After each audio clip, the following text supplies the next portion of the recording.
저는 오늘 뜨거운 신앙이라는 제목을 가지고 우리의 사명이 쉽고 냉랭해졌을 때 하나님께서 다시 우리 믿음을 어떻게 세우시고 또 뜨거운 신앙을 이렇게 회복해 가시는지 함께 나누고 또 성령 충만함으로 나아가는 귀한 시간 되기를 주님을 축복합니다. 우리는 오늘 예레미야 선지자가 오늘 예레미야서를 썼는데요. 예레미야 선지자에 대해서 잘 알고 있습니다. 누구라고 알고 있죠? 눈물의 네, 역시 잘 알고 계시네요. 또 상한 심령의 선지자라고 얘기합니다. 그런 별명을 가지고 있죠. 이 예레미야의 이런 별명을 가지게 된 이유가 왜 그렇게 되었을까요? 뭐 그의 성격이 천성적으로 부드럽고 또 점잖고 또 동정심이 많고 사랑이 많아서 된 것일까요? 예, 그럴 수도 있을 것 같아요. 그런데 예레미야가 이런 별명을 가질 수 있었던 이유는 바로 이스라엘 민족의 영적 상황 때문입니다. 하나님 나라 백성인 이스라엘이 죄악으로 병도로 가고 있는 것을 하나님이 보게 하셨습니다. 그 상황에 예레미야는 안타까워하게 되죠.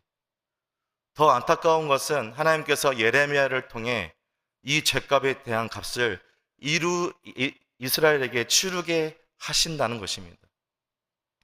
바로 이스라엘 멸망을 말씀하고 전하고 있는 거죠. 그렇다면 하나님께서 이스라엘 백성에게 심판을 허용하신 이유가 무엇일까요? 공의 하나님의 이 칼날을 무서워하라고 우리에게 말씀하고 있는 것일까요? 아닙니다.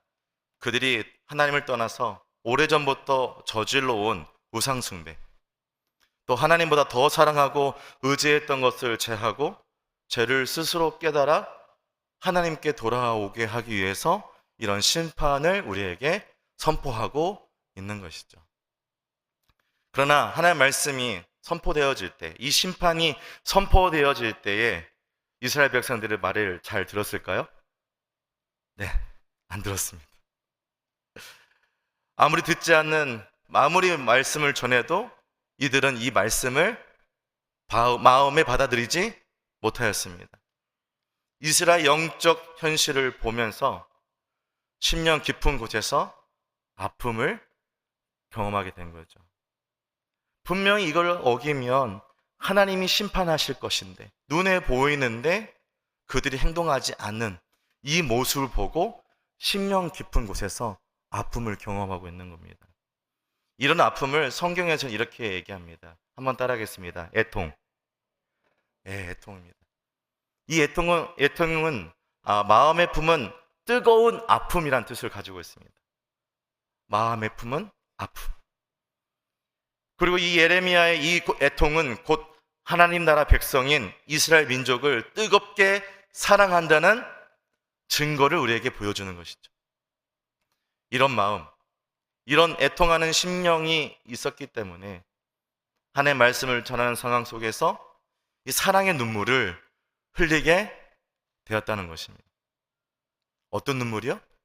사랑의 눈물. 제가 미국에 다니던 학교에 데이비드 알렌 교수님이 계신데요. 본문을 이끄는 설교를 책을 써내시고 강의를 하시는 분입니다. 그분이 예레미야서를 가르치실 때 강의를 듣는 학생들에게 이렇게 말씀하셨습니다. 강대상에서 말씀을 전할 때 눈물을 흘린 적이 없는 설교자, 또 기도할 때 마음이 냉랭한 목회자들과 또 리더들과 연합하지 말라. 전 충격이었어요. 이 말씀을 대개 목사님들이 많이 앉아 있거든요. 그 목사님들에게 선포하는 거예요. 하나님 말씀을 전할 때 애통하는 마음으로 신령 깊숙한 곳에서 아버지의 마음과 뜻을 전하라는 것입니다. 이게 바로 예레미야의 마음이었던 것이죠. 이런 마음을 소유한 예레미야는 눈물의 선지자로 우리에게 불려지게 됩니다. 그런데 안타까운 일이 벌어집니다. 이렇게 뜨거운 눈물을 흘리던 예레미야 앞에 가슴이 식어질 그런 일들이 벌어지게 되는데요. 오늘 본문에 일어나게 됩니다. 오늘 본문 7절을 한번 같이 읽어보도록 하겠습니다. 오늘 본문 7절입니다. 시작. 여호와께서 주께서 나를 권유하심으로 내가 그 권유를 받았사오며 주께서 나보다 강하사 이기셨으므로 내가 조롱거리가 되니 사람마다 종일토록 나를 조롱하나이다. 예레미야가 하나님께 강권적으로 자신을 선지자 삼았다는 사실을 알고 있습니다.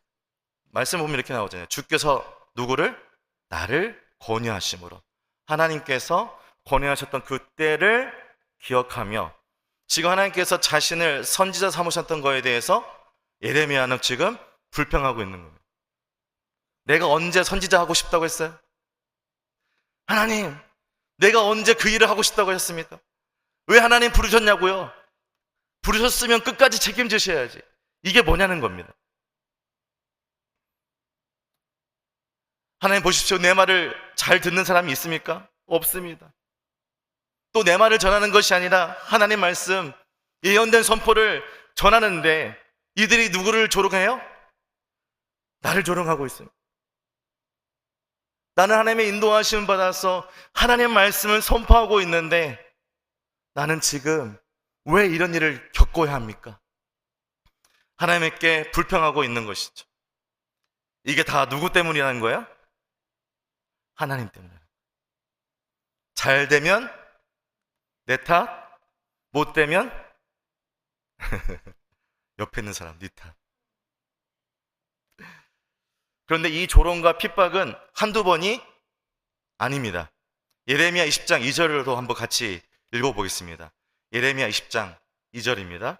시작. 이에 바술이 선지자 예레미야를 때리고 여호와의 성전에 있는 베냐민 문 위층에 목에 씌우는 나무 고랑으로 아론 자손의 임멜이라는 아들 이 바술은 성전 관리를 하는 대제사장입니다. 그런데 이 제사장이 예레미야를 매질했다는 거예요. 왜 매질했을까요? 예레미야가 이스라엘 백성에게 재앙을 예언했기 때문입니다. 하나님의 말씀을 받아서 하나님의 말씀을 하는데 어떤 일이 일어납니까? 매질을 당하고 있는 거죠. 하나님으로 받은 것이고 그것을 그대로 전하였던 것인데 이 일로 매질을 당하고 더 나아가서 여호와의 집 베냐민 윗문에 목을 어떻게 해요? 채워서 놓습니다. 이 베냐민 윗문이라는 것은 많은 사람들이 성전 행정, 성전의 행정 및 보안 구역으로 사람들이 중요시하던 곳입니다. 이곳에 예레미야를 올려놓고 웃음거리로 만들고 있는 거예요. 한마디로 지금 예레미야가 핍박과 모욕에 시달리고 있는 상황에 있는 겁니다. 누구 때문에요? 하나님 때문에 이겨. 하나님 때문에. 하나님을 잘 믿고 섬기는 나에게 이런 일이 일어날 수 있다는 사실을 불평불만하고 있는 것이죠. 여태까지 눈물로 하나님의 사역에 최선을 다한 선지자가 지금 조롱거리가 되어서 많은 사람들 앞에 매달려 있는 거예요. 이로 인해 뜨거운 눈물은 사라지고 뜨거운 신앙도 없어져 버리는 안타까운 지경에 이르게 됩니다. 여러분, 우리 가운데 불평불만이 생기면 우리의 신앙은 어떻게 될까요? 식어지죠. 뜨겁게 하나님을 만나서 찬양했던 마음이 식어지죠. 하나님을 예배하는 마음도 식어지죠. 하나님을 섬기려고 했던 그 뜨거운 자리도 식어집니다. 타올랐던 뜨거운 신앙이 식을 때 믿음의 길, 헌신의 길, 사명의 길은 그 자체로 고통이 되는 거죠. 그러나 거꾸로 우리 안에 뜨거운 신앙이 우리의 삶 가운데, 예배 가운데 충만하면 어떤 일이 일어날까요? 그 길은 곧 행복한 길, 믿음에 충만한 길, 헌신을 다해서 우리 목숨을 다해서 헌신하는 길, 아름다운 주의 길이 될 줄 믿습니다. 이와 마찬가지로 오늘 교회 리더도 사역 중에, 그리고 사랑방 중에, 또 복음을 전하는 전도 현장에서, 또한 가정에서 이런 환난과 핍박이 크게 밀려올 수 있습니다. 이런 환경 속에서 왜 나를 리더로 세웠어요? 나를 왜 하나님 믿음의 가정의 가정으로 세우셨습니까? 이렇게 불평할 수 있다는 것입니다. 하나님 너무하다는 거예요.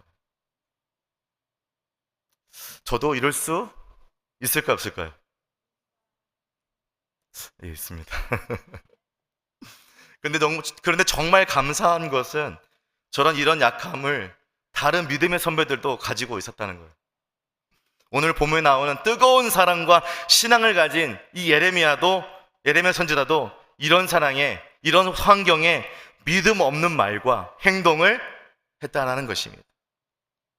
오늘 본문 8절과 9절을 한번 같이 읽어보도록 하겠습니다.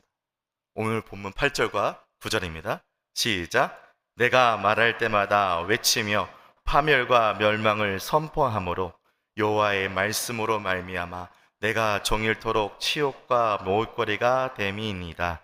내가 다시는 여호와를 선포하지 아니하며 그의 이름으로 말하지 아니하리라 하면 나의 마음이 불붙는 것 같아서 골수에 사무치니 답답하여 견딜 수 없나이다. 9절 상반절을 보시면, 잘 보시면 이렇게 말씀합니다. 이제 저는 다시는 여호와를 선포하지 아니하겠다. 주의 이름을 말하지 않아야겠다고 결심합니다. 하나님 정말 이러실 겁니까? 하나님 말씀 선포하라고 했는데 이게 무슨 일입니까? 이게 다 하나님 때문이라는 거예요. 하나님 때문에 이렇게 됐다는 거예요. 그러니까 예레미야는 처음에는 뜨거운 신앙과 사명으로 이 모든 민족을 품을 수 있는 뜨거운 신앙이었고 뜨거운 그릇이었지만 지금 괴리감을 지금 맛보고 있는 거예요. 어떤 괴리감입니까? 하나님 말씀대로 나아갔는데 뜨거운 신앙과 현실사회에서 오는 괴리감. 이 괴리감 때문에 갈등이 일어나죠. 그리고 하나님 사명에 대해서 이제는 스탑하겠다고 얘기합니다. 여러분도 하나님 말씀을 붙잡고 나아갈 때, 살아갈 때 내 안에 뜨거운 신앙을 가지고 세상을 나가는데 어떤 일이 일어날 수 있습니까? 현실 속에서 괴리감을 가지고 있다는 겁니다. 나는 분명 하나님 말씀을 두고 세상을 나갔는데 왜 이런 일이 일어나는가? 왜 이런 일을 경험해야 하는가? 좀 더 자세히 생각해 보았습니다. 왜 이렇게 뜨거운 신앙이 냉랭해지고 하나님께 따지듯이 이렇게 믿음 없는 행동을 하고 있는 것일까? 예레미야가 단지 이 조롱을 사람들한테서 받았기 때문에 이런 행동을 보인 것일까? 그렇게 생각할 수도 있죠. 근데 성경을 보니까 아닙니다. 왜 이렇게 행동했을까? 하나님 말씀의 일하심을 예레미야가 오해했기 때문입니다. 따라하겠습니다. 하나님 말씀의 일하심을 오해했다. 보통 하나님의 말씀 선포되면 예레미야나 그 누구든지 하나님의 말씀이 삶 가운데 일하고 역사하심을 바라고 기대하는 사람들이 많습니다. 맞습니까? 틀립니까? 맞죠. 네. 그렇게 생각하면 기대하면 나가죠. 그렇게 바랍니다. 저도 하나님께서 하나님 말씀 우리 가운데 선포되어질 때 내 안에 역사하는 걸 경험한 적이 있거든요. 어떤 일이냐면요, 그 말씀이 들으면요 제 안에 잊어지지가 않아요. 내 안에 심겨지고 그 말씀을 세상을 향해 나갈 때 그 말씀이 삶 가운데 힘있게 나가는 저의 모습을 발견하게 됩니다. 또 여러분 사랑하는 성도님들도 복음을 경험하고 그것을 알고 계시죠? 복음이 우리 가운데 전해지면 어떤 일이 일어나게 됩니까? 내 안에 죄가 드러나게 되고 그 죄 앞에 우리가 하나님 앞에 회개하는 회개의 심령의 일들이 일어나게 됩니다. 다른 사람들이 이것을 표적설교라고 얘기하며 마음에 들어하지 않지만 저는 그 말씀 앞에 온전히 서며 내 죄가 무엇인지 말씀을 통해서 기준 삼아 살아가는 그 은혜를 경험하게 되는 거죠. 말씀의 역사하심, 말씀의 일하심이 제 안에 일어나는 것을 경험한 적이 있습니다. 우리 사랑하는 성도님도 그런 일들을 경험한 적이 있을 줄 믿습니다. 예레미야도 그것이 속히 나타나기를 원했죠. 하나님의 말씀이 우리 안에 일하심을 오해하고 있죠. 왜냐하면 그것이 바로 우리 삶 가운데 바로 나타날 것이라고 착각하기 때문에 그렇습니다. 일어날 수도 있어요. 일어날 수 있는데 이것은 우리 가운데 조급함이라고 말씀할 수 있습니다. 한번 따라하겠습니다. 말씀의 조급성. 우리 가운데 말씀이 우리 가운데 일어나는 것을 바라보면서 어떻게 해요? 그것이 빨리 됐으면 좋겠다라는 조급성을 가질 수 있게 된다는 것입니다.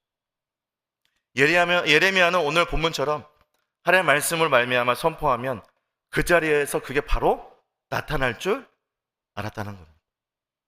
그도 그럴 것이 예레미야가 하나님 말씀을 의지하여 하나님의 심판을 경고합니다.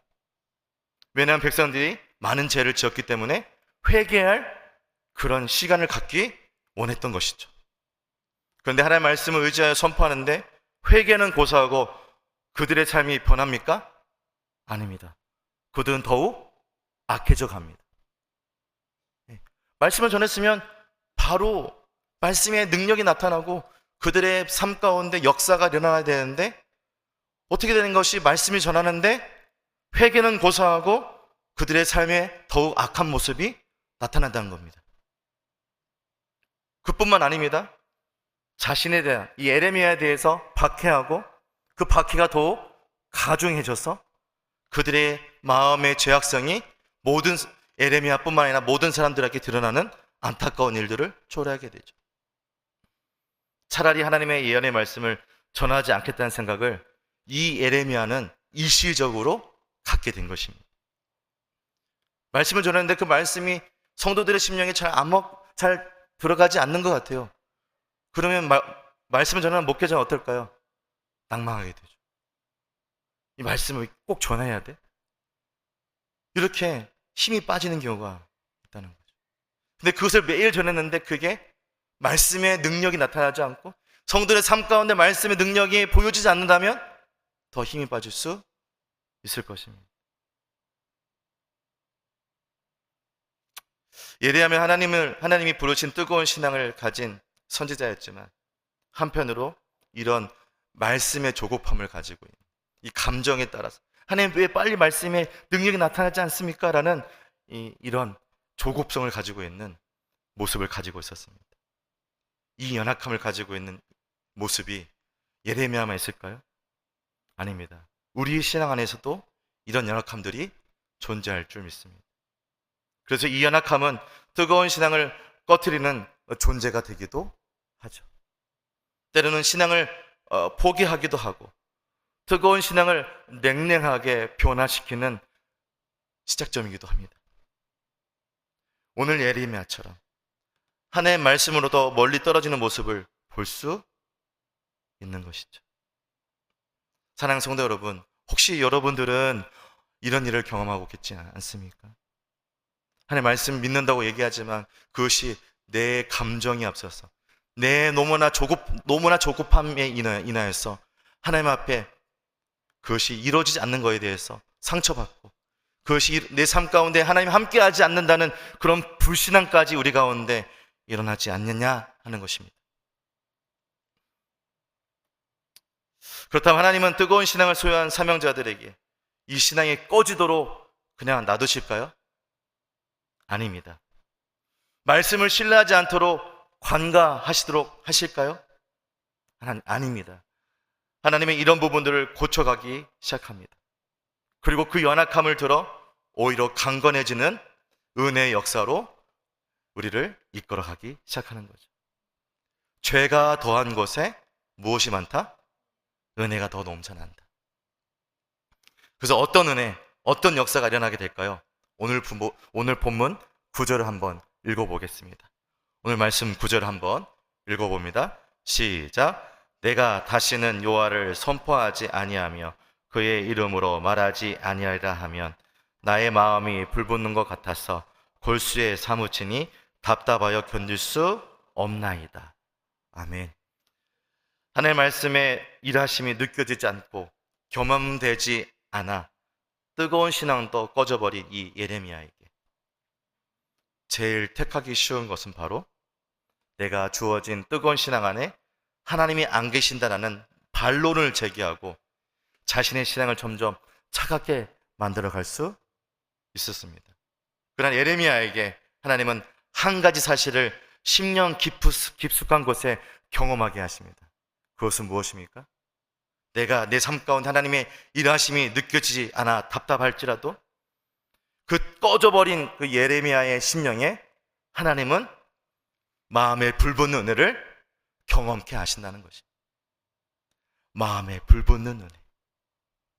하나님의 마음에 신뢰하지 못해서 조급해서 내가 하나님으로부터 떠나오고 하나님을 대한 불신앙이 우리 가운데 임한 그 말씀이 이제는 어떻게 해요? 이제는 반대로 우리의 심령을 회복케 하는 마음에 불을 붙는 은혜의 시작점을 우리 가운데 부어주시고 경험케 하신다는 겁니다. 그 불은 무엇입니까? 바로 성경에서는 이렇게 얘기합니다. 여호와의 말씀. 한번 따라하겠습니다. 여호와의 말씀.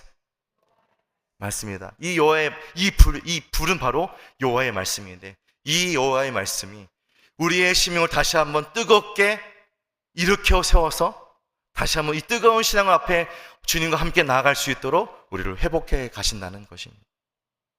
혹시 우리 마음 가운데 다시 한번 말씀의 조급함으로 인하여서 하나님의 신뢰하는 마음이 우리 가운데 사라졌다면 다시 한번 말씀 붙잡고 나아갈 때 우리 가운데 하나님이 주신 놀라운 은혜가 불붙듯이 일어날 줄 믿습니다. 옆 사람과 이렇게 인사하겠습니다. 마음에 불붙는 은혜를 경험합시다.